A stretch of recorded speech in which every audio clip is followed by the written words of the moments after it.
नशे फेरोज़ बिरिया सिटी लॻ ॻोठ चूहड़ इलाइक़ो जो रहवासी पंहिंजे ससु ऐं सहुरे जे ज़ुल्मनि खां तंग थी नेशनल प्रेस क्लब नशे फेरोज़ पहुची मीडिया अॾो दाहिंदे ॿुधायो त मूं प्लाट वरितो हो ऐं जॻह में हिकु कमिरो ठहिरायो हुयो 15 वेसा सरकारी हुयो त उन में कमिरो अदावत कयो। मुंहिंजी सहुरे शेर मोहम्मद मस्तूई, मुंहिंजी ससु अमीरा मस्तूई, मुंहिंजी घरवारी बेनज़ीर सां मिली मुंहिंजो प्लाट जेको लाखा रोड भरिसां आहे बग़ैर ॿुधाए विकिरो कयो, जंहिंखां पोइ पाण हाणे कराची रहनि था। प्लाट ते कब्ज़ो करे कूड़ा कागज़ ठाराए ब्लैकमेल कनि था। मुंहिंजो प्लाट सां कब्ज़ो ख़ाली कराए ॾिनो वञे जेको नाले शाहिद ऐं राशिद खे ॾिनो वियो आहे।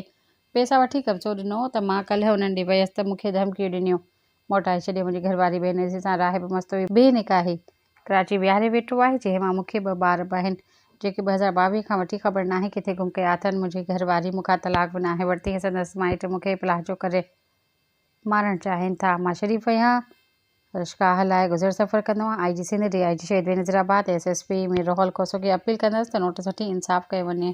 सब्सक्राइब कयो अवामी न्यूज़ HD खे ऐं ताज़ा तरीन ख़बरुनि लाइ ॾिसंदा रहो अवामी न्यूज़ HD।